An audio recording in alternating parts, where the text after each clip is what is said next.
Дорогой друг, меня зовут Беляев Дмитрий, и я рад приветствовать тебя в рубрике «За кулисами ИБ» на проекте «Беляев подкаст». Это то место, где мы говорим без корпоративного фильтра о реальных людях, реальных карьерных путях и о том, что происходит за закрытыми дверями HR-кабинетов и переговорных. Без методичек, только честно.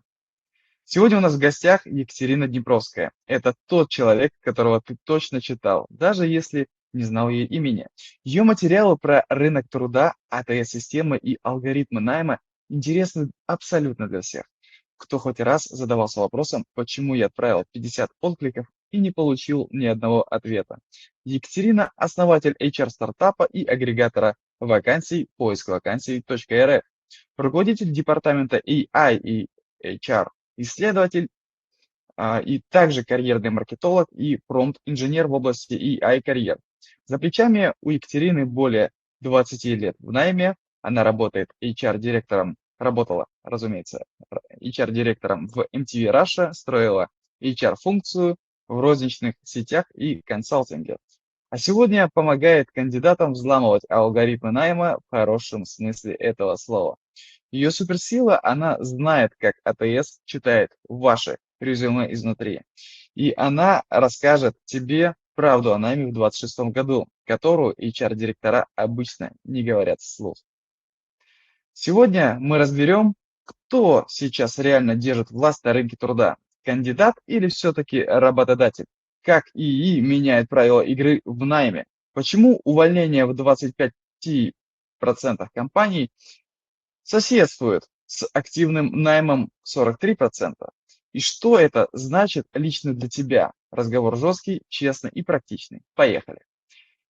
Генеральный медиапартнер Беляев Security, кибермедиа, независимая медиа о кибербезопасности и цифровых рисках. Кибермедиа – это и сайт с аналитикой, с обзорами и колонками экспертов, и телеграм-канал, который оперативно закрывает потребность в адекватной картине дня по ИБ. От атак, утечек до новых требований регуляторов и практических разборов решений. Для профессионалов это удобная точка входа, чтобы держать руку на пульсе рынка и понимать, куда реально движется отрасль. А также наши остальные медиапартнеры Global Digital Space, первый официальный видеоканал в России про цифровой бизнес и медиа-коворкинг с настоящей ТВ-студией в Москве. Они не просто выпускают видео про ИБ и IT, они делают контент с людьми, которые живут этим каждый день.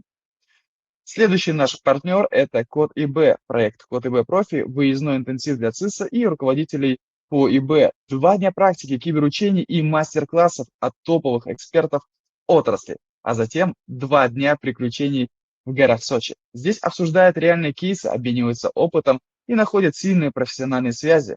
В результате перезагрузка, новые впечатления и удостоверение о повышении квалификации объемом в 16 часов.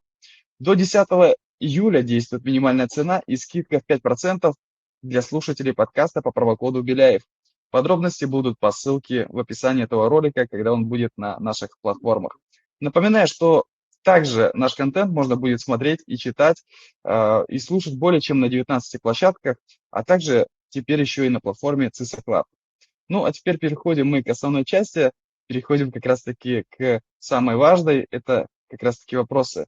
Екатерина, добро пожаловать на подкаст, рад тебя видеть и приветствовать. Привет, Дим. Привет.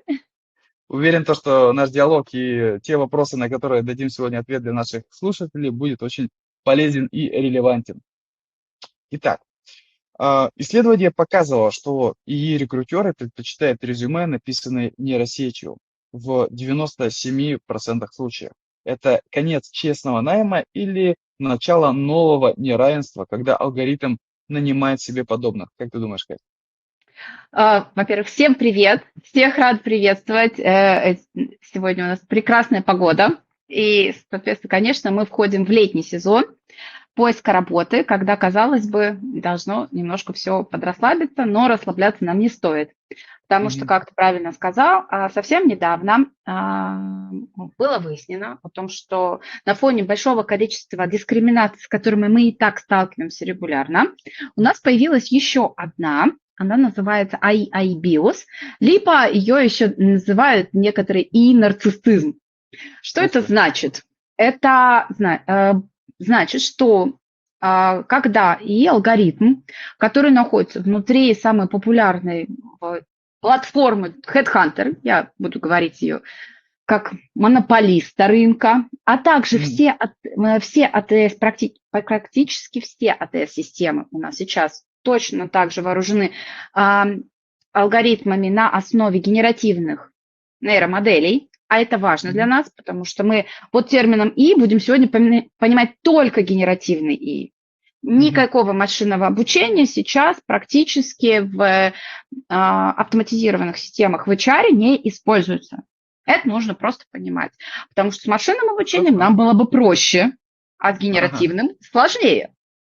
Вот. А вот пока далеко не ушли, у нас будут смотреть разные люди, разные слушатели. Расскажи, что такое АТС, ну, наверное, как Мгм. фундамент, а дальше уже продолжим. АТС, если говорить простым языком, это автоматизированные системы скрининга резюме, которые проверяют ваше резюме, когда оно попадает в компанию, которая нас еще может искать, составлять оценку и первый шаг рекомендовать, например, или не рекомендовать, хорошо, если просто не рекомендовать соискателя. А в отдельных случаях АТС-системы могут даже принимать решения вместо рекрутера об отказе. Мгм, Эти же АТС-системы и встроенные в них боты могут выходить на коммуникацию с соискателем сегодня. Ну и некоторые даже очень продвинутые могут договариваться о расписании и проводить собеседование с помощью ИИ. мгм, Благо до нас это пока еще не сильно дошло, но, скажем, в той же Америке с этим уже большие проблемы. Вот, потому что, опять же, никто ничего не понимает, как вообще проходить и собеседование. мгм, Соответственно, возвращаясь к вот этому вот новой дискриминации, потрясающей просто, а, было выяснено в ходе эксперимента, в ходе исследований, что если было отправлено резюме, которое создано человеком, чисто, вот мы сами сели, сами написали, оно будет менее предпочтительно при всех равных, если это было написано искусственным интеллектом. А почему? Они считывают модельки. Ну, то есть они считывают определенные, не модельки, неправильно сказала, они считывают определенные конструкции, Мгм, и они им кажутся более симпатичными. Назовем это так, грубым языком. По факту они видят большое количество ключевых слов, мгм, словосочетаний, формулировки определенных предложений, в мгм, структуре, так называемому темпу самого текста, им это легче парсить. Соответственно, им комфортнее это забирать к себе и повышать. Но был проведен потрясающий эксперимент, что если резюме и та система, то есть ты сделал резюме в нейромодели, например, в чате GPT, и мгм, если АТС-система тоже на чате GPT, то вот здесь дискриминация со стороны ИИ, просто повышение может доходить до 60%. ух ты. Это огромная цифра. То есть они, системы, обученные на одинаковых данных, принято, что они друг другу симпатизируют. То есть они Мгм, считают, что они все правильно делают. Но самым таким фаворитом из эксперимента был DeepSeek, который, насколько я поняла, в некоторых случаях поднимает выше 90. мгм, Вот. И вот здесь встает вопрос, как с этим бороться. Потому что это же достаточно серьезная проблема. И вот здесь, к сожалению, это первое, это работа с промптами, которая сегодня ведет только на базовом уровне. И это нужно в промпт закладывать, чтобы нейросеть при анализе, при скрининге резюме максимально старалась убрать вот эту вот предвзятость и не анализировала, есть ли какие-то признаки нейросети.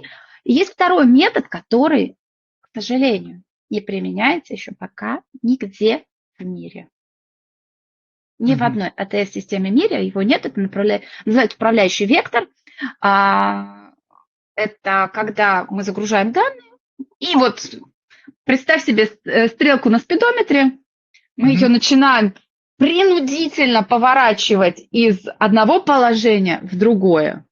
Мгм. Отдельные эксперименты ведутся в других сферах, но вот, к сожалению, в чате такого пока нет. Знаешь, пока далеко не ушли, я видел случаи, когда как раз-таки соискатели общались в чате HeadHunter, вот либо с ATS, либо с ИИ, и писали свой промпт в ходе, вот недавно кейс, скорее всего, даже у тебя прочитал в канале. Кейс был в том, что соискатель написал промпт, который убедил ATS-ку и ИИ, буду так называть, общаться с ним на каком-то старом древнем языке, ну, возможно, старославянский, вот, и в итоге даже сама отвечала на какие-то его вопросы. Вот, и в итоге вот это то, что наговорила АТС-ка, видит работодатель, какой бред, условно, она там наговорила, Да, или как? видят. Мгм. Все, что происходит в процессе чата, Мгм. везде фиксируется. Фиксируется при этом текстовыми файлами, оно фиксируется и в ATS-ках, и в самом HeadHunter, насколько я знаю, тоже фиксируется.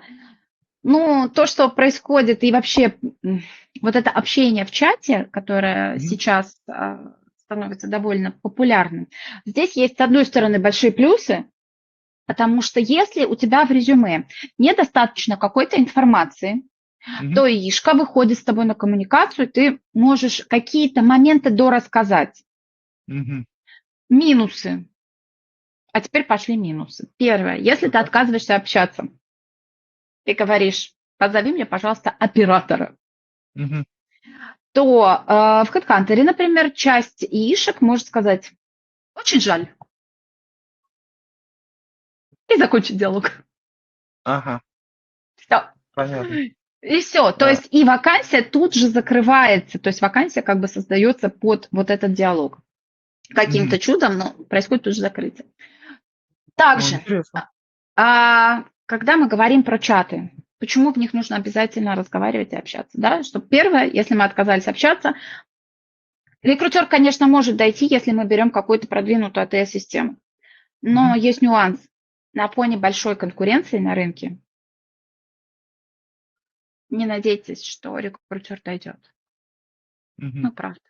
Когда у тебя 800 откликов за 4 часа, нет, нет. Хорошо, а правильно ли я понял итоговый процесс?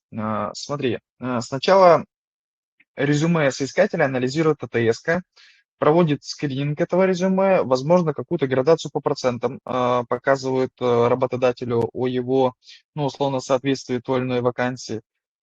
И дальше передает там на второй этап ИИшки, условно. Не везде, но, скорее всего, может быть, и передает ИИшки. Дальше ИИшка с тобой общается. Вот, и Чат-бот. Передает ну да, чат-боту. Да, да. да.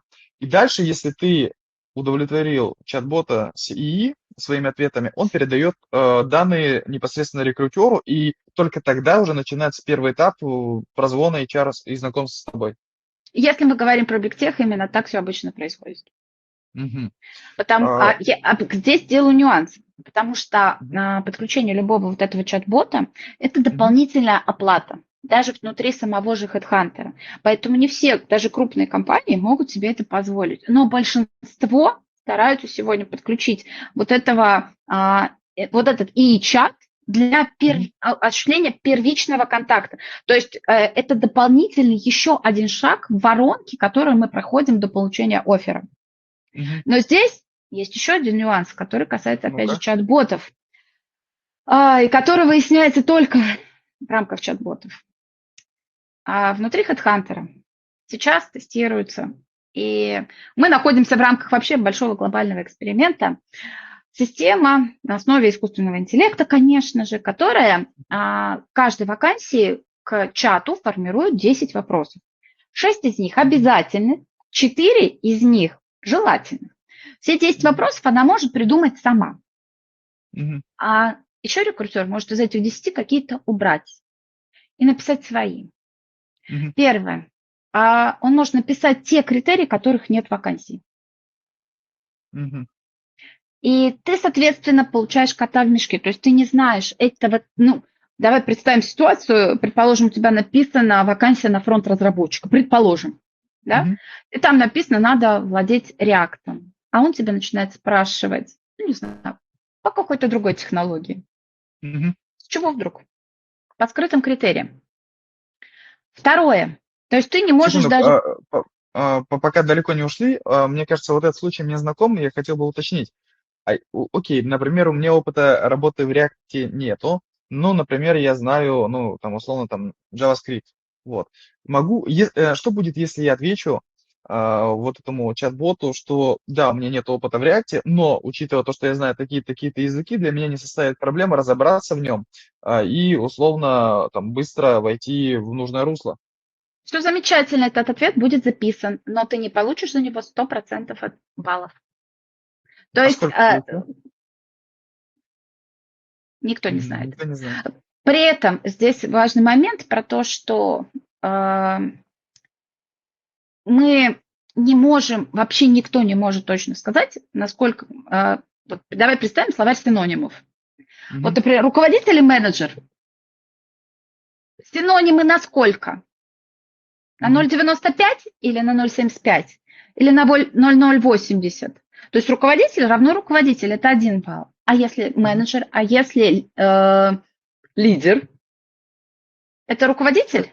Согласен. И все. Да. И вот здесь начинается отсутствие полной прозрачности. И Мгм. вот возвращаемся дальше к чат-боту, сюрпризы вакансий, которые скрываются в чат-боте. Мгм. Соответственно, скрытые критерии, в том числе дискриминационные, они не попадают в критерии оценки, но они могут быть учитаны. То есть, например, если у нас рекрутер говорит, я хочу, чтобы у меня были только люди до 35 лет, Мгм. а по закону нам нельзя это показывать публично. HeadHunter сейчас, на данный момент, никаким образом не контролирует о том, вводили ли рекрутеры какие-либо дискриминационные параметры. Мгм. Вообще никак не контролируют. Пожалуйста, полная вообще свобода действий. А мы на это А, можем как-то повлиять?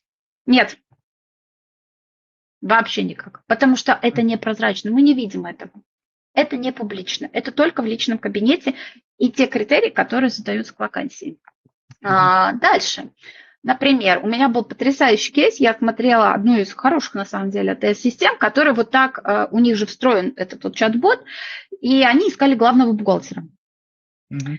И стояло ограничение, неявное ограничение, именно скрытое ограничение по зарплате в 250 тысяч. Мгм. По резюме мэтчинг стопроцентный. Женщина получила отказ. Почему? Она всего лишь в общении с чат-ботом сказала, а я хочу зарплату 260. 10 тысяч разница, серьезно, камон, ребят. 10 тысяч, ну, либо бы она подвинулась, либо вы подвинулись. У Ну вас да, я думаю, можно договориться. стопроцентный мэтчинг, понимаешь? То есть сегодня ситуация такая, что даже стопроцентный мэтчинг с вакансией тебе не гарантирует ничего, потому что есть скрытые критерии, в том числе в АТС, в том числе, не во всех, благо АТС-ках еще есть скрытые критерии, но они уже есть. И Мгм. это, соответственно, ты даже порой не знаешь, на что ты откликаешься. Там может оказаться такой кот в мешке, и мы не понимаем, почему получили отказ. Что не так? Ну да. Ага. Так, по критериям это все получается или еще есть что-то Да. добавить?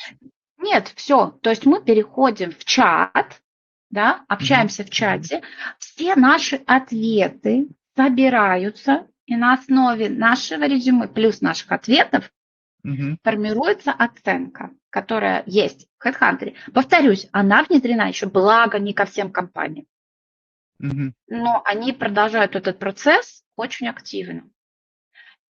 Эта оценка сформировалась, и все. А теперь Мгм. из-за вот этого ИИ, которое внедрено внутри HeadHunter, есть нюанс. Рекрутер Какой в же? любой, рекрутер в любой момент может поменять критерии.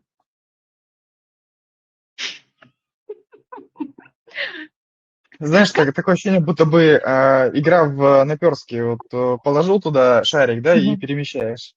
Мгм. Да. То есть, знаешь, как это называется, как бы нам еще добить вот эту ситуацию на рынке, которая сейчас происходит. И это, кстати, я не придумала, можно, пожалуйста, залезть в инструкцию на HeadHunter. которая дана для работодателей. Там это все расписано, что если вы меняете критерии, а вы их поменять можете в любой момент, то Мгм. вы были, например, предположим, на первой позиции ваше резюме, ввели новый критерий, вы Мгм. оказались 50-м. И, Для заработка, наверное.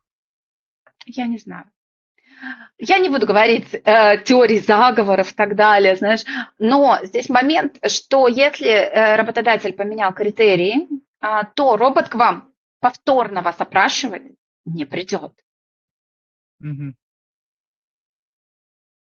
Та-да! Понятно. Ситуация, конечно, страшная. Окей. Непривычная для нас. Мы привыкли немножко по-другому все искать работу, и раньше вообще HeadHunter воспринимался немножко как сказать-то, простым инструментом, в который ты зашел и нашел Мгм. работу, а не вот это вот все, да? Да, давай перейдем с тобой ко второму вопросу. Но в целом твои ответы в первом вопросе прям были настолько обширные и глобальные, то что сразу И можно болезненные. несколько вопросов моих вычеркивать. Ну, вот, перейдем ко второму вопросу. Рынок кандидата. Рассмотрим его. Он в целом умер или впал в кому? Можешь назвать 3 признака, по которым можно поставить диагноз, вот, например, прямо сейчас? Ай, давай так. Вот здесь я бы хотела просто проговорить момент, что рынок труда, он вообще огромный. И нам Мгм. надо конкретно сконкретизироваться, потому что у нас есть на рынке ребята, например, полиция, где у нас Мгм. недостаточно людей, медики, недостаточно людей, да, то есть у нас там, ну, действительно провал. Но если мы говорим про рынок офисных сотрудников, про рынок IT-сферы и Мгм. про рынок руководителей, если мы еще больше сузим до руководящего состава, то Давай здесь добавим у в нас эту кучу еще рынок ИБшников, где дефицит 50 тысяч человек на всю Россию. как бы. Мгм. Мгм. Только в итоге ИБшники испытывают трудности с тем же поиском. Да? Есть Сейчас, такая проблема. да, есть такая проблема, особенно руководители. Вообще, сегодня, знаешь, мне кажется, что проще быть джуном и найти работу джуном, чем Мгм. найти работу руководителем. Потому что Может быть. джунов берут, все понимают, что там особо навыков еще нет. И берут по софтам, ну то есть ты как бы что-то умеешь, где-то в хакатонах участвовал, все, ты молодец, берем. А когда берут руководителя, то Мгм. сначала тебя прогонят по всей технической секции, а Мгм. потом начинается. Он пришел в рубашке моего несчастливого цвета. Что-то сегодня звезды не сошлись, кажется, сегодня ретроградный Меркурий, по Меркурию мы не берем сегодня людей, точно, 100%. Кажется, у него пуговицы не того цвета, он не сойдется с командой, вайба нет, он не заряжен пришел. Вот как этот вайб оценить? Господи, пришел человек, вообще, собеседование. В общем, там просто своя история. Поэтому если говорить про IT, то сейчас рынок, на рынке сейчас из айтишников себя комфортно чувствуют, комфортно, подчеркну, только ML-щики. Мгм. ML-щики в кайфе, потому что за них идет огромная охота. И если вы ML, SecOps, то вы просто в фаворе. Вы можете просить любые практически деньги. Просто Вот у меня практически. друг недавно там работал, скажем так, вообще ну, не в IT, но он целенаправленно где-то на протяжении полугода, пока там работал, занимался как раз обучением в этом направлении. В итоге, как только он уволился, свое резюме опубликовал, его просто вот начали с руками и ногами забирать, даже без опыта официального Да, работы в этом направлении. Он просто прошел курсы, он умеет делать лабы, он умеет делать задания, то есть он да, находил какие-то задачи и делал их дома, тестировал, все у него получалось. Его просто забрали, он работает в очень крупном банке. да. Вот этих ребят сегодня очень сильно недостаточно, их очень-очень мало, за них идет огромная охота, и вот они действительно могут чувствовать себя в безопасности. Более того, например, если взять ML-архитектора, то так, на скромную прикидку зарплаты там могут начинаться от 600. И это Мгм. очень большие деньги. за ML-щиками гоняются. Дата-сайентисты достаточно комфортно себя чувствуют. В том числе это касается даже по миру, потому что я слежу за тем, как вообще проходит сейчас увольнение во всех крупных компаниях в мире. И практически ежедневно идут новости про то, что увольняют разработчиков. Даже девопсов умудрились уволить Amazon. Правда, у них это все через 3 дня упало, потому что они решили это все доверить яишке. Ну, это было ожидаемо. Ребята решили проверить стойкость своей системы, но не прокатило. Вот. А вот дата-сайентистов, ML-щиков их сейчас не трогают. Но если возвращаться к вопросу, почему рынок работодателей... Знаешь, с одной стороны, рынок работодателей, потому что, да, работодатели сегодня имеют возможность выбирать. Огромный поток соискателей идет. Ну, если мы возьмем какую-то топовую, знаешь, востребованную такую, типа Python Middle, Python разработчик, там за 4 часа может упасть 400-500 резюме. Это огромная цифра, огромная. Проект-менеджеры, выше 1000 может быть совершенно спокойно откликов на вакансию. И вот это, кстати, для тех, кто ищет работу, это все подключается только сейчас через ХХ-Про, чтобы видеть, какое было количество откликов на вакансию. Ну, по крайней мере, раньше было, не знаю, они обновили снова интерфейс, и надеюсь, что это осталось хоть в каком-то виде. Поэтому первое – это количество откликов. Второе – это то, какие сейчас мы наблюдаем вопросы касаемо зарплаты. Не секрет, что для айтишников период, когда были заоблачные зарплаты, и когда можно было получить инсайд-бонус, то есть бонус за вхождение в компанию, когда это был ковид, 2019-2020 год, когда ребята просто ходили, знаешь, из компании в компанию и так набирали на первый взнос на ипотеку. О, ты не знал? Нет, для меня это открытие. То есть, Да. смотри, я правильно понял, они пришли в компанию, получили этот бонус, и условно через 3 дня Проработали. уволились. Ну, Сколько да. проработали? Ну, например, проработали, обычно работали полгода. Полгода, и потом следующая компания. И в следующей компании тоже инсайд бонус. А какой этот бонус? В каком размере? Мне кажется, он там может быть в размере одного клада. По-разному. В зависимости от того, насколько сильно нужен человек. Могло быть в некоторых компаниях. Вообще в единичных, так скажу прям, слухи говорят, вот так, Ага. что птички на хвостиках приносили тогда, что вот эти такие бонусы для разработчиков могли составлять ну, примерно 1300-400. Неплохо так.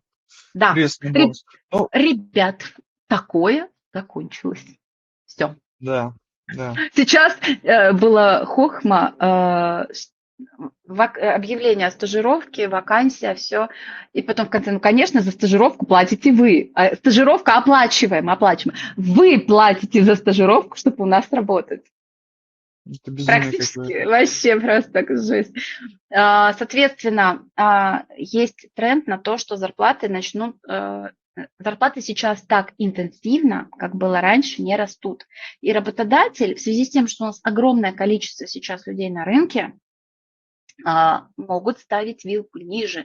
И выбирая при прочих равных, всегда, наверное, немножко выгоднее взять специалиста чуть-чуть подешевле и предложить зарплату чуть-чуть подешевле. А долго ли он с небольшой зарплатой останется в этой компании?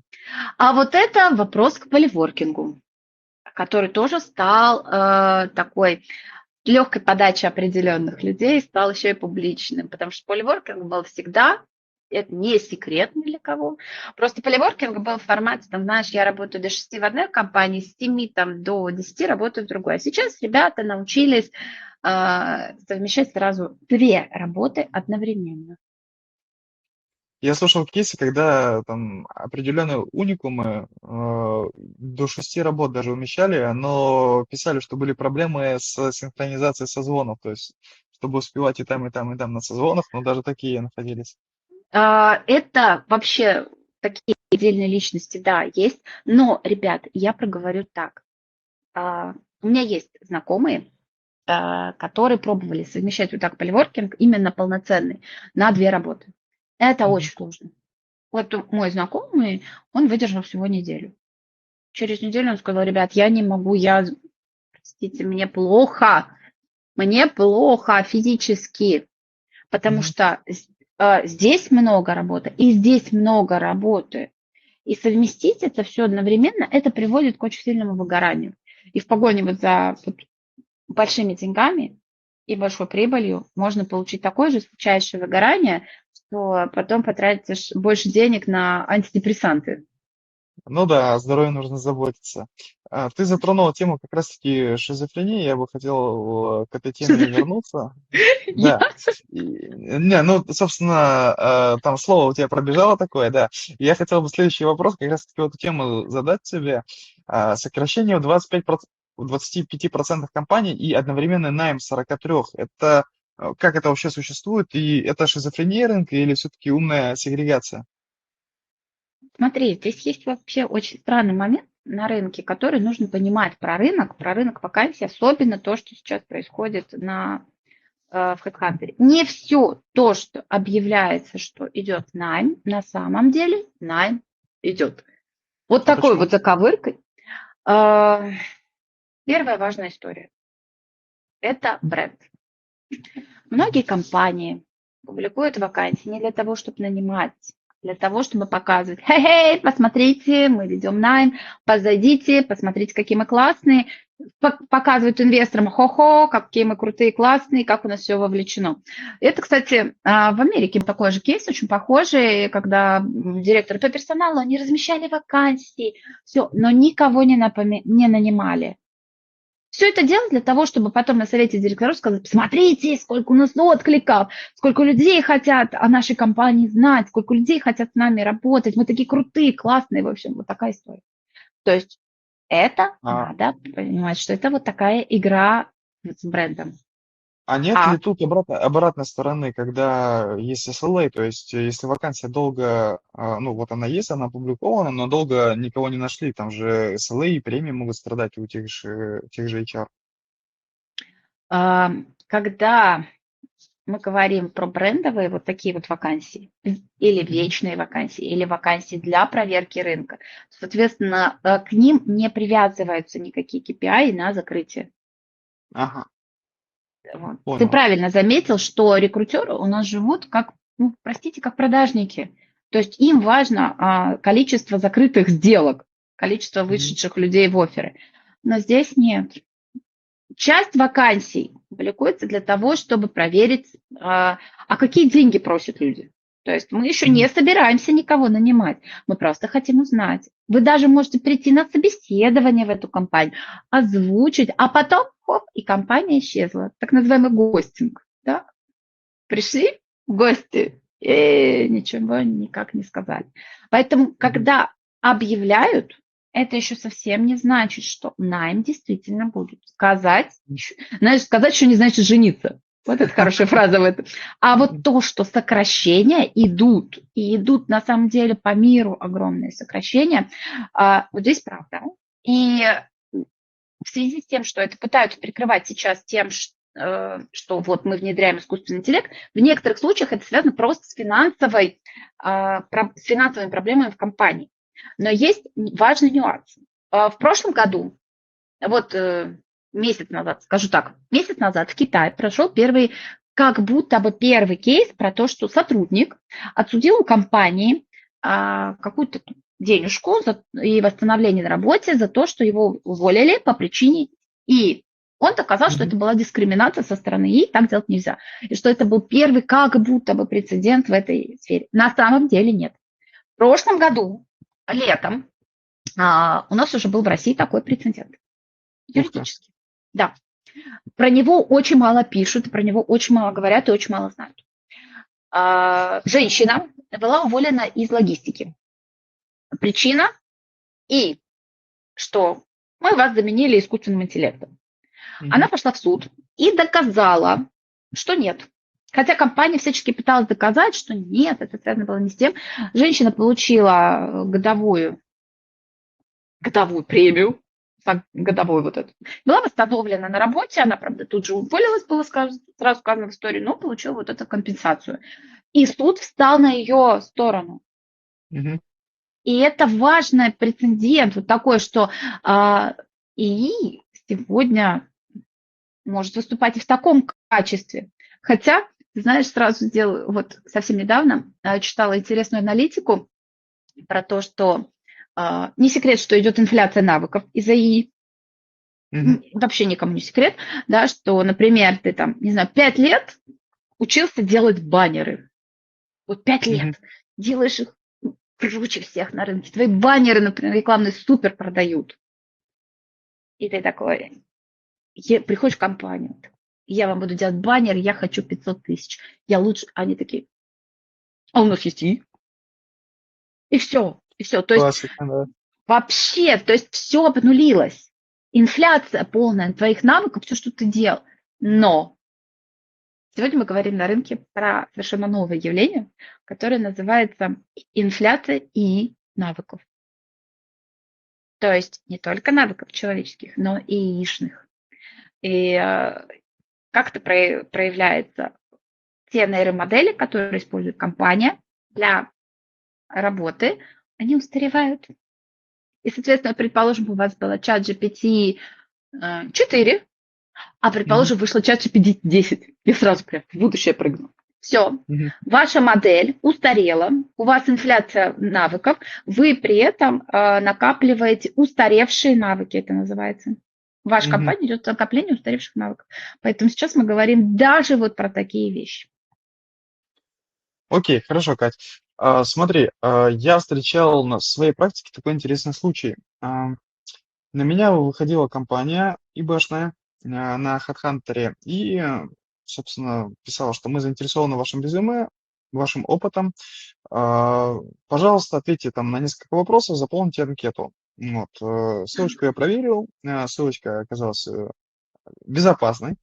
Вот, захожу в анкету, и там было много вопросов, ну, вопросов, наверное, 15, там, 20, и все вопросы касались зарплаты на всех местах работы. То есть О, ужас. сколько вы зарабатывали на каждом месте работы, когда были индексации и насколько. Вот. И, собственно, я был, скажем так, обескуражен вот данным запросом. Ну, это, в принципе, было понятно, что преследует заказчик. То есть они не хотели нанимать человека, они проводили какое-то исследование. Да. Вот, это первый кейс. Второй кейс. Одна компания ходила по чатам ИБшным и просила бесплатно ЦИСа, ну, директоров по кибербезопасности, пройти их анкетирование по продуктам и по услугам ИБшным, которые есть, по продуктам, которые есть в этой компании, и по услугам, в которых нуждается та или иная компания. Вот. Там они никого не нашли, потому что, ну, мы понимаем то, что безопасник не пойдет рассказывать вот эту всю внутрянку какой-то компании для каких-то исследований а-ля благородных. Вот. Особенно за бесплатно. Вот. И что они сделали? Они зарегистрировались на HeadHunter, вот, и дальше уже проводили, скажем так, под видом поиска людей на вакансию, проводили вот собеседование с этим анкетированием. Вот. И я эту тему уже знал, потому что я видел, что они делали там в Мгм. чатах. Вот. Я даже с одним из них в чате пообщался. Вот, дальше, когда они меня нашли на HeadHunter, вот, мы с ним, он меня пригласил на собеседование, я из интереса пошел узнать, же, неужели это то, о чем я думаю. Вот, он открывает презентацию с этими вопросами, какие продукты, типа, а-ля с какими продуктами я знаком, вот, но по сути, какие продукты есть в той или иной компании, где я работал, сколько готовы денег выделять там на то или иное, в чем есть нужда и потребность. Вот, я сказал то, что я в этом участвовать не буду, спасибо, мне все понятно, вот. И в итоге я сказал, что я знаю, чем вы занимаетесь, и то, что вы не ищете людей. Вот, он был обескуражен этим, вот, и сказал то, что его попросил его руководитель пособеседовать и собрать вот эту информацию. А о том, якобы, что они людей не ищут, он не стал мне говорить по связи, вот. Но, тем не менее, можно было, конечно же, отправить им страйк, и чтобы их, скажем так, вот эта черная игра не была больше в действии. Ты знаешь, вот насчет страйка, это вообще отдельная история, потому что Ну-ка. недавно, ну нет, это правда было где-то, наверное, с полгода назад, выступала компания HeadHunter, представитель компании HeadHunter, и говорил о том, что соискатели могут отправлять жалобу на компанию. Мгм. Да? И жаловался, что этих жалоб очень много. А вот на Да, соискателей жалуются мало. И поэтому теперь кнопка «Пожаловаться на соискателя» огромная и большая, чтобы на нас почаще жаловались. А, кстати, вот изумительно просто. вообще это замечательно, потому что а, вообще что происходит с HeadHunter? Какая-то странная вообще история, там просто беда. Значит, что происходит с кнопкой «Пожаловаться на соискателя»? Если вы отправили резюме, и ваше резюме, или вы пообщались, или еще даже не пообщались, чем-то не понравилось Мгм. рекрутеру. Например, слишком много резюме, Ух слишком ты. много откликаетесь. А как же метрики, типа, вы сегодня не очень активны, типа, ваша активность 2%, почаще отвлекайтесь. Да, видимо, на все подряд. Э, Дальше, какие там еще были критерии интересные? Подозрение на то, что там фрод. Вот это вот паранойя рекрутеров сегодняшняя. Накрутчик. Все, это точно накрутчик опыта. Точно, 100%. Ну и, в общем-то, есть там критерий другое. Так, прием, по связи. Так, Так, Катя все, пропала? вернулись. Раз, два, три, Да, слышно? Вот, да. еще критерий другое. Замечательный вообще просто. И это все отправляется в службу поддержки HeadHunter, где без суда и следствия, как говорится. Мгм. Вряд ли, как сказано, что вроде как HeadHunter должен рассматривать каждую жалобу, но я сильно сомневаюсь, что они будут рассматривать каждую жалобу. Вас компания может для себя заблокировать полностью. При этом блокируется не резюме, а соискатель. Мгм. Полностью. Например, ты откликнулся в компанию, рекрутеру не понравилось резюме, ты откликнулся 3 раза, потому что много – это сколько? 2 – это много, а 3 – это много? Кому-то покажется много. Я бы жаловался, наверное, только за то, что, например, сделал отклик, написал классно сопроводительное письмо, они просмотрели и ничего не ответили. Вот, и обновляет свою вакансию, но никому не отвечает. Вот И это там же есть, можно. вот там есть кнопка типа «Добрый день», напоминая о своем отклике, которая там доступна там раз в 2 или раз Да, в 3 дня. Вот, я как-то зашел посмотреть, там мне одна вакансия как-то понравилась. Я, по-моему, раз 7 где-то вот так напоминал, они смотрели, читали вот и молчали. И такое ощущение, вот знаешь, как возвращаемся, как будто мертвая вакансия бренда. да, Вот. да, да. И, соответственно, представляешь, тебя могут заблокировать для конкретной компании, а ты, например, очень хочешь попасть в эту компанию, Мгм. и ты не получишь никакого уведомления ни при отклике, ни при моменте блокировки. Я специально написала техническую поддержку HeadHunter. Редкий случай, когда мне прям приспичило. На что Вот так. мне ответили, что у нас нет технической возможности, чтобы показывать это поиск.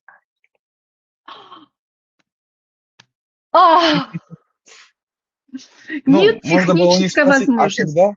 а когда у вас появится эта техническая возможность в вашей дорожной карте? Вот. Никогда. Ну, видимо, да. Никогда. Да, поэтому это еще одна из тех причин, почему мы можем откликаться, а в ответ тишина. Вы можете Мгм. быть в блокировке, ваше резюме может просто не доходить. И вот, кстати, если говорить про, опять же, проблемы с HeadHunter и, собственно, почему я в том числе сегодня всем рекомендую не рассматривать HeadHunter больше как единственный канал связи с Переходим на работодателем. Суперджоп. А, Понимаешь, тут момент очень тонкий, потому что вообще, если сделать ну, такой заход назад, вообще раньше у джоб-бортов было четкое разграничение по целевым аудиториям. Мгм. HeadHunter вообще, в принципе, 25 лет назад он начинался как ресурс для руководителей. То есть в первую Мгм. очередь там искали работу руководители. И он был в первую очередь для офисных специальностей. Суперджоп был для рабочих специальностей, для вакансий массового найма. Ну, Мгм. был Хабр, который был конкретно заточен, Хабр карьеры, я имею в виду, конечно же, только для IT-сферы. Потом добавился GetMatch, потом там добавились еще другие джоб-борды. Сейчас у нас произошла какая-то путаница, потому что на HeadHunter сегодня можно даже няню искать. Да, А-ля это, профи.ру. да, а-ля профи. Что очень важно, правильный момент добавил, что должны четко понимать, что вместе с вами там, на HeadHunter, вместе с искателем находятся профессиональные агентства и Мгм. фрилансеры, которые выходят на собеседование как соискатели и закрывают вакансию в сделку себе, в договор именно для своих компаний. Мгм. Поэтому конкуренция на самом деле там еще и такая. Вот. И о чем? Так, подожди. И сейчас, получается, на ХХ произошла вот эта путаница, то есть появились вообще другие. Суперджоп мы все ждем, когда же живет, когда... Реанимируется. Да, хотя в прошлом году, в начале прошлого года говорили о том, что Суперджоп хочет объединиться с ВК и сделать Мгм. супер площадку. Но пока мы не видим прям вот этой вот огромной площадки, которую они обещали. И у нас на рынке появилась Авито. Ну, то есть оно появилось на самом деле много лет назад, но мы про него знаем сейчас. Авито прекрасно работает для найма массового персонала. То есть это продавцы, курьеры. И там даже найм идет лучше, чем в HeadHunter. Но есть нюанс. Есть нюанс. Я тут общалась с рекрутером МТС Банк. Мгм. Правда, было давно, но тем не менее. И он сказал, что иногда они выкладывают свои вакансии именно на Авито. И А там почему? закрывают. Знаешь, я вспомнил свой первый опыт. Я когда университет закончил, я тоже опубликовал свое резюме на Авито. Вот, и именно там меня нашел мой бывший руководитель из государственной компании. И благодаря Авито я начал свою карьеру в инфобезе. Вот. Но когда я публиковал вакансии на Авито, что я ищу людей себе в команду, а, уровень, скажем так, знаний людей, даже не так, наверное, сказал, от- там всякие копатели откликались, всякие там курьеры, там наркотики предлагали развозить, там Ого, вся- даже такое. всякое было, да. Ну, просто это было давно, но я вот с этим столкнулся. То есть какой-то там, ну, условно, гробовщик, да, хочет ВБ себе попробовать. Говорит, я научусь, возьми меня работать. Вот. И я просто вот офигевал, удивлялся вот от таких интересных кейсов. Такое тоже случается, да.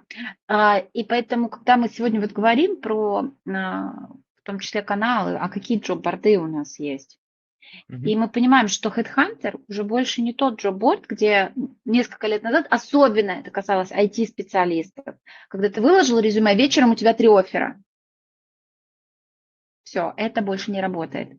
Сейчас надо четко понимать, что у тебя там куча барьеров в виде яишек и ботов, которые постараются приложить максимум усилий, чтобы ты не дошел, чтобы ты не напрягал ни в коем случае рекрутера, а то он рекрутер устанет.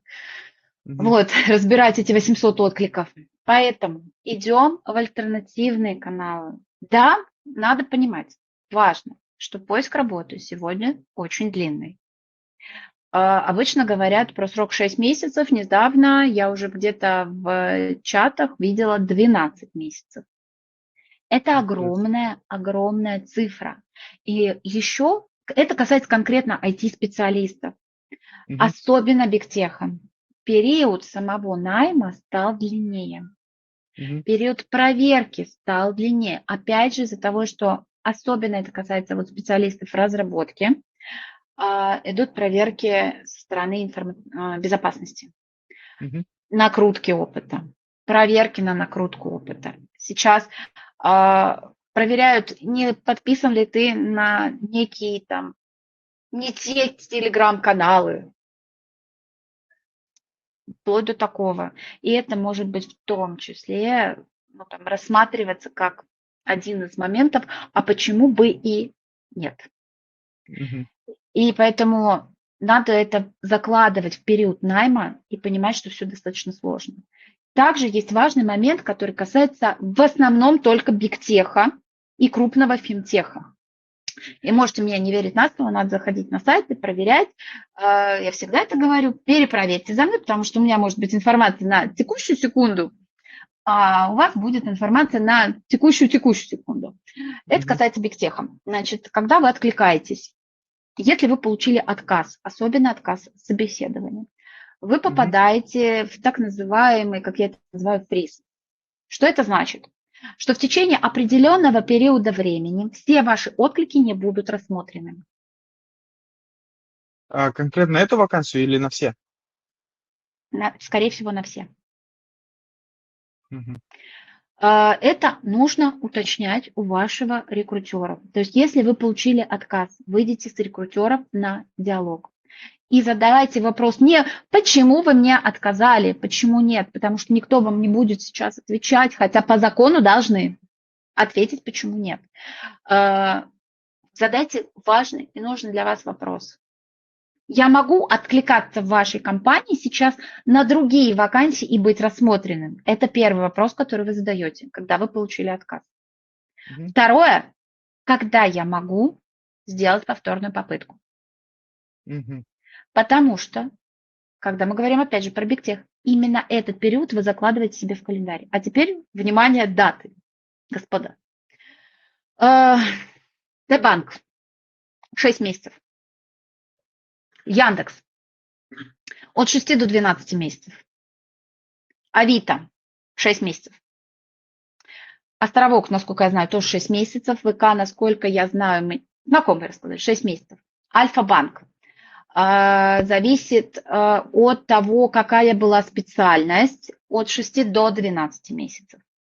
Девочка у меня устраивалась, не прошла в Альфу на тестировщика, и сказали, Мгм. следующая попытка через год. То есть у вас, по сути, 1-2 шанса в год податься в бигтех. Как это обходится? Выходом напрямую на рекрутера. Ну, это сложно. На самом деле, это очень сложно. Я сам задавался таким вопросом, когда, ну, например, откликнулся на очень крутую, интересную вакансию, да, тебе она понравилась, ты прям горишь, вот, но ее не смотрят, а потом, собственно, смотришь то, что работодатель ограничил общение в чате, то есть отклик сопроводителем отправился, но в чате ты больше ничего не можешь написать. Это вот первая ситуация, то есть там даже контактов рекрутера нету. Это первая ситуация. Вторая ситуация, то, что я начал там, когда-то, когда искал работу, юзать сетку от HeadHunter. Там, кстати, можно искать рекрутеров, HR-директоров от нужных вам компаний. И еще пробил себе доступ в LinkedIn, там тоже HR-директора есть. И, В первую очередь я бы сказала, что нужно идти на LinkedIn. Там, Мгм. там быть. И там, и на зарубеж в том числе. И по странам СНГ в том числе там. Мгм. Окей. И ты представляешь, да, что вот эти моменты мы в большинстве своем не знаем и не учитываем, особенно когда мы откликаемся в бигтех. И если вы видите классную вакансию, самый хороший план сегодня, самая хорошая стратегия – это делать следующим образом. Заходите на сайт компании Мгм. и проверяйте, а вакансия там есть или нет. Потому что Т-банк, например, у себя официально на сайте в разделе для соискателей пишет, что если вы не видите вакансию у нас на сайте, но видите ее в других местах, ее нет. Мгм. То есть ты можешь на HeadHunter хоть заоткликаться, но нет, ее не будет. С чем это связано? Почему так делают? Ну, слушай, все достаточно просто. HeadHunter дорого, Мгм. дорого. Но есть нюанс, что вакансия покупается на HeadHunter на месяц. Мгм. И представь, что ты ее закрыл, ты открыл ее 1 числа, 2 ты уже нашел людей. Ну, ты же не будешь закрывать. И при этом в HeadHunter была такая тема, что можно было переименовать вакансию и продолжать искать другого человека, да. А Мгм. потом они эту функцию закрывали и нельзя было, а потом они снова ее открывали, а сейчас, как сейчас, я даже не скажу.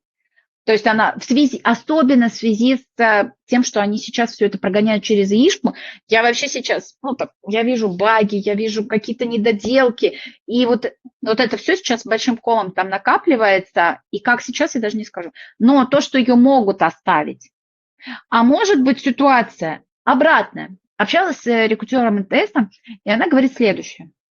Она говорит, у нас может быть довольно часто ситуация случаться, когда вакансия еще в работе, и на Мгм. сайте она еще в работе, а на ХХ она уже закрылась. Не проплатили. Мгм. То есть оплата там закончилась, но найм по ней продолжается. Поэтому Вон заходим оно на что. сайт. Да, заходим на сайт, смотрим эту вакансию, есть она или нет. Откликаемся через сайт. Идеально сверху отправить письмо на электронную почту рекрутера, либо на общую электронную почту, либо HR-отдела, либо общую, с следующим содержанием. Здравствуйте, если мы знаем имя, то обращаемся, конечно, по имени. Я Мгм. отправил вам резюме на Мгм. вот такую вакансию. Есть вероятность, что мое резюме могло где-то потеряться. А такая вероятность есть, рекрутеры все про это знают. Просьба рассмотреть меня здесь также. И я свое резюме прилагаю. И Мгм. вот этот вот кейс мне рассказал мой клиент. Он вот так выходит где-то в 60% собеседования. Прекрасный кейс.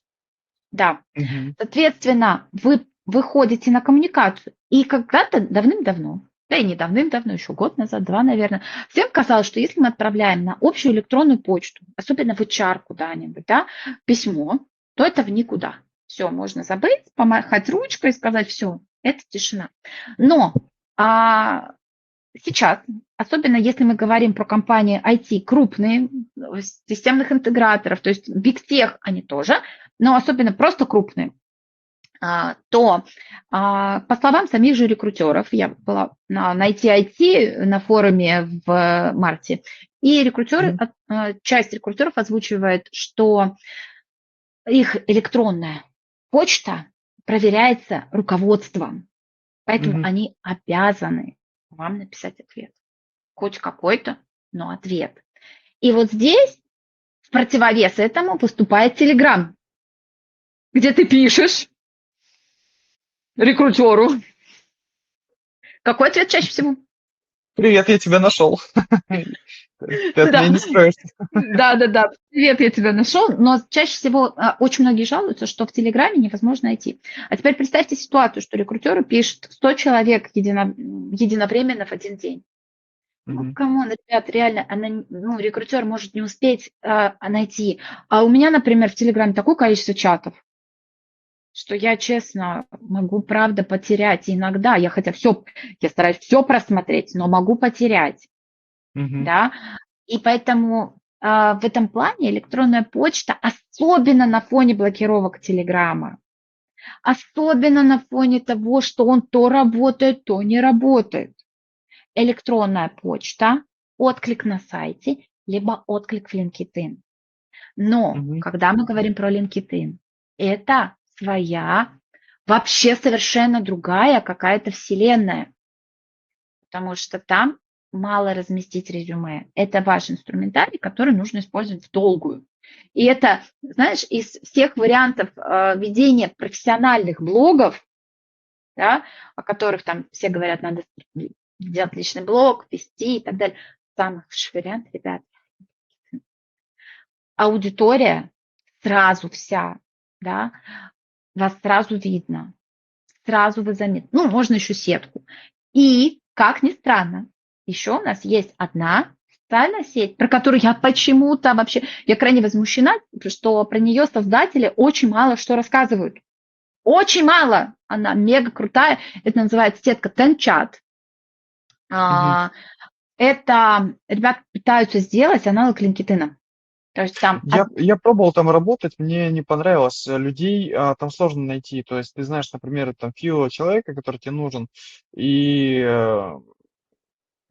не удалось найти нужных. А вот в LinkedIn там, конечно же, свои есть особенности. Там, скорее всего, фильтры или алгоритмы так устроены, то, что ну, Да. показывают нужных людей. И плюс я еще заметил то, что если аккаунт в LinkedIn держать активным, то есть, ну, я Обновлять не постоянно. просто, да, не просто обновлять, а вот я настроил там автопостинг своих новостей, статей в различные свои каналы и добавил туда еще LinkedIn. Вот, я обратил внимание то, что мой аккаунт стал чаще показываться всем остальным, больше людей заходит на мой аккаунт смотреть, количество просмотров моих материалов растет, прям там тысячи штук просмотров, вот, и аккаунт живой и больше внимания привлекает. Да, да. Тенчат, понимаешь, он не для айтишников пока еще. То есть там, там все равно много рекрутеров, там много маркетологов, там есть дизайнеры, копирайтеры. Честно скажу, я при всей моей лояльности к Тенчат, я мало там вижу пока айтишников, но они потихонечку добавляются. Тенчат прекрасно можно использовать для того, чтобы мониторить там вакансии. Потому что Мгм. вакансии там идут с выходом, опять же, на рекрутера сразу. И ты можешь открыть, ну, и сразу увидеть контакт рекрутера. И это большая вкусная плюшечка у Танчата. Там есть вакансии с вознаграждением. Это так Мгм. называемые реферальные программы. То есть мы все знаем, что в крупных компаниях есть внутренние программы «Позови друга, заработай денег». Да? Мгм. Поэтому, во-первых, кстати, ребят, не стесняйтесь ходить по знакомым, просто говорить, слушай, отправь меня, просто случайному знакомому даже можно, потому что заработать за лишнюю премию вообще никто не против на самом деле. А, И, но есть внешние реферальные программы. Мгм. А, Например, в Танчате можно самый вкус... Есть iRecommend Work, кстати, платформе больше 10 лет. Там можно откликаться. Вот я тебе, кстати, помнишь, недавно сбрасывала как раз I recommend work. И Мгм. еще одна Рефни. Там самые, ребят, самые жирные, самые вкусные бонусы, боже. Я когда вижу суммы, там минимальный бонус, по-моему, 70 или 75 тысяч за выход, Мгм. а бонус может доходить до 120 тысяч за рекомендацию. И при этом, что очень важно, в Рифни ты можешь порекомендовать сам себя. Увидели вакансию клевую, зашли, Мгм. сам себя порекомендовали, и сами еще и денег заработали, если прошли.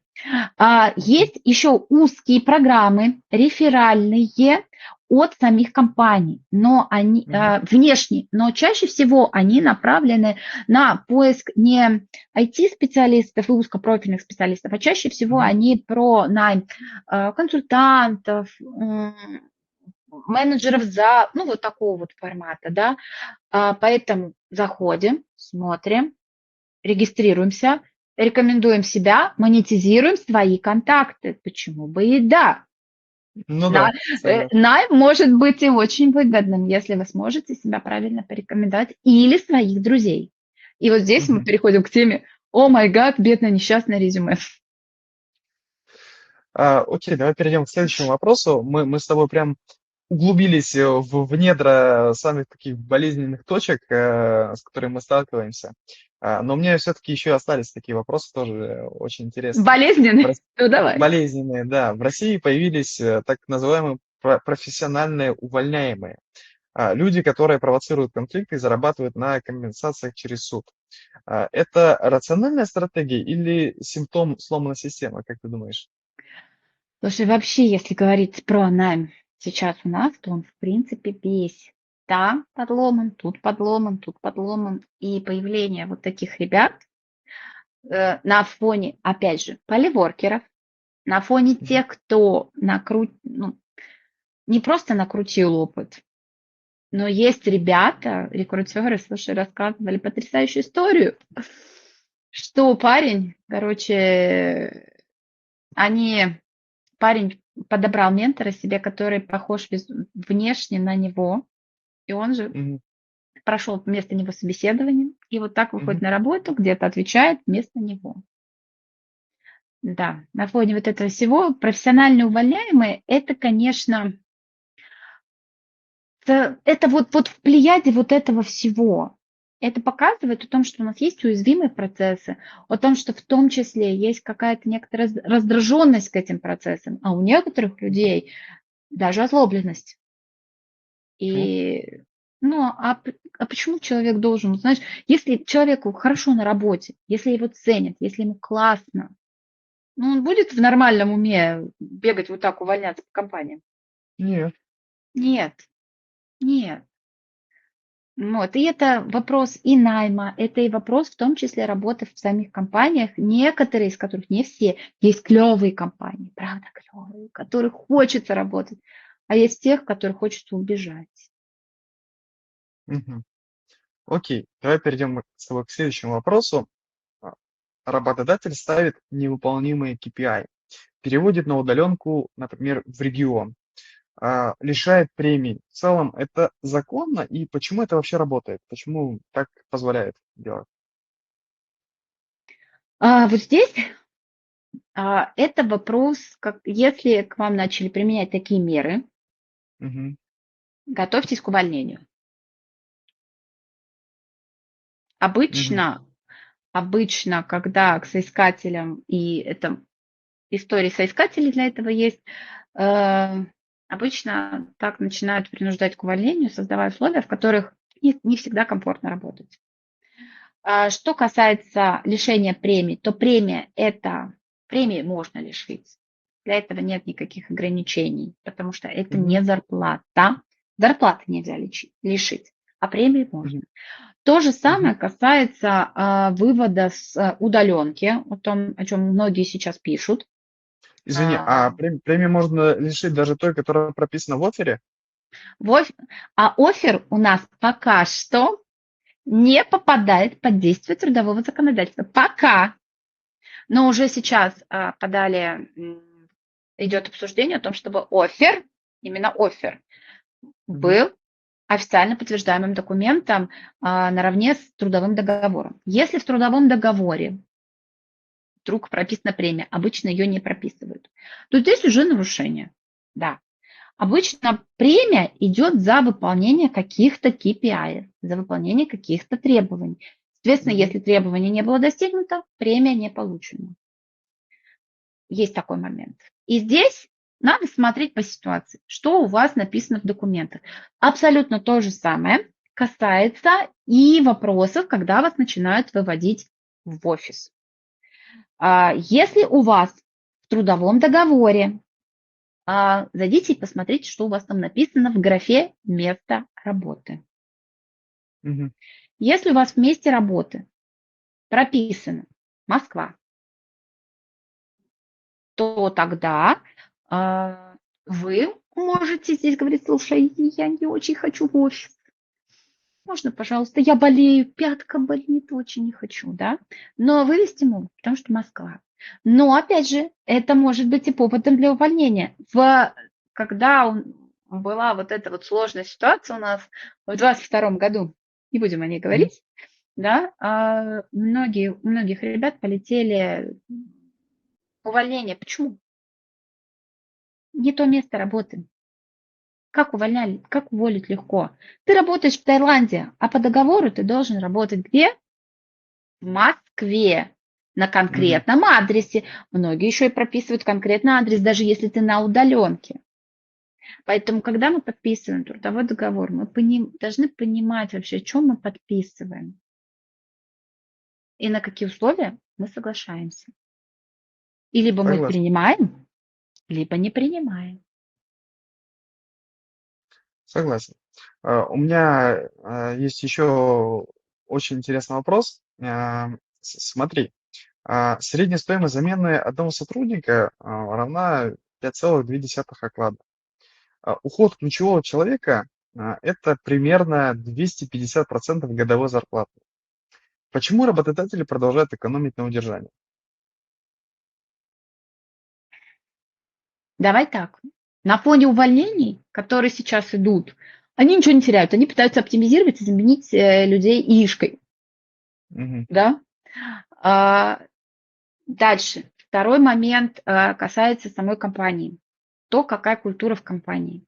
И Если в компании не пытаются удерживать сотрудников, ну, ну, что ты тут сделаешь? Поэтому и не удерживают, потому что в компании другие приоритеты. И вот этих косвенных расходов на вход не считают. И это уже мы говорим про кризис менеджмента, мы говорим про кризис менеджмента при этом по всему миру. Вот этих косвенных расходов, которые мы можем потратить на то, чтобы найти нового. Как обычно, многие руководители говорят, сейчас мы найдем, возьмем с рынка, он сразу начнет работать. Есть такое? Ну да. Есть. Есть. И это в том числе кризис менеджмента. К сожалению, так оно и есть. И мы живем в такой вот действительности, когда в некоторых компаниях. Есть компании клевые, давайте скажем честно. Есть крутые Мгм. компании. А есть компании, где даже при очень большой зарплате, но не особо держатся ребят. Потому что рынок полный, мы сейчас найдем. А вот что нам нужно будет потратить время и деньги на восстановление. И вот, кстати, есть в эту тему еще одно интересное исследование. При уходе одного ключевого сотрудника, важного для компании, компания Мгм. может потерять до 30% отдела, например. Ух ты, даже так. Да, да. Есть такое тоже исследование. Это приводит либо к быстрым увольнениям следом. Нередко случаи, мы же говорим про IT, нередко, Мгм. когда руководитель уходит вместе со своей командой в другую компанию. Ну, Мгм. чего греха таить, просто дают оффер выше и все, и пошли на выход всей командой. Либо переходит к так называемому тихому увольнению, которое Окей. сегодня стало топчиком. Ну да, must have. Ну, то есть ты команду воспитал, вы там притерлись, и это логичный исход. На У меня, выходе. ну да, а, остался последний вопрос, который бы хотелось обсудить в рамках нашего с тобой тайминга, и перейдем к завершению, завершающей речи. Кать, вот если условно тебе завтра попросят написать по собственному, что бы ты ответила работодателю прямо вот здесь? Вот, Мне нужна пауза. подумать. Да. Нет, я Мгм. прям сказала, мне нужна пауза, я не буду сейчас ничего отвечать. Если к вам Мгм. пришли предложением Ага. заманчивым, первое, что нужно, это выслушать. Это первое. Что Мгм. предлагают? Какие условия предлагают? Бывает, что тебе предлагают классные условия, и ты там, почему бы и А нет? почему бы нет? Да, почему бы и нет? Но если с вас требуют условия здесь и сейчас ответ, или ответ завтра, или край, ты должен ответить вечером. Если вам это предложение пишут во внерабочее время, Мгм. во-первых, вы имеете право на него не отвечать, сказать, я беру паузу. После этого вы спокойненько идете отдыхать, потому что в этом состоянии обычно идет очень резкий выброс адреналина, и можно делать очень много неприятных дел. И согласиться порой на такие условия, которые, вам очень неприятны будут. Делаем Мгм. паузу, выдыхаем, идем общаемся с юристом, четко понимаем, что вас просто так не уволят. Если Мгм. вам начинают угрожать, есть такая штука, диктофон. Мгм.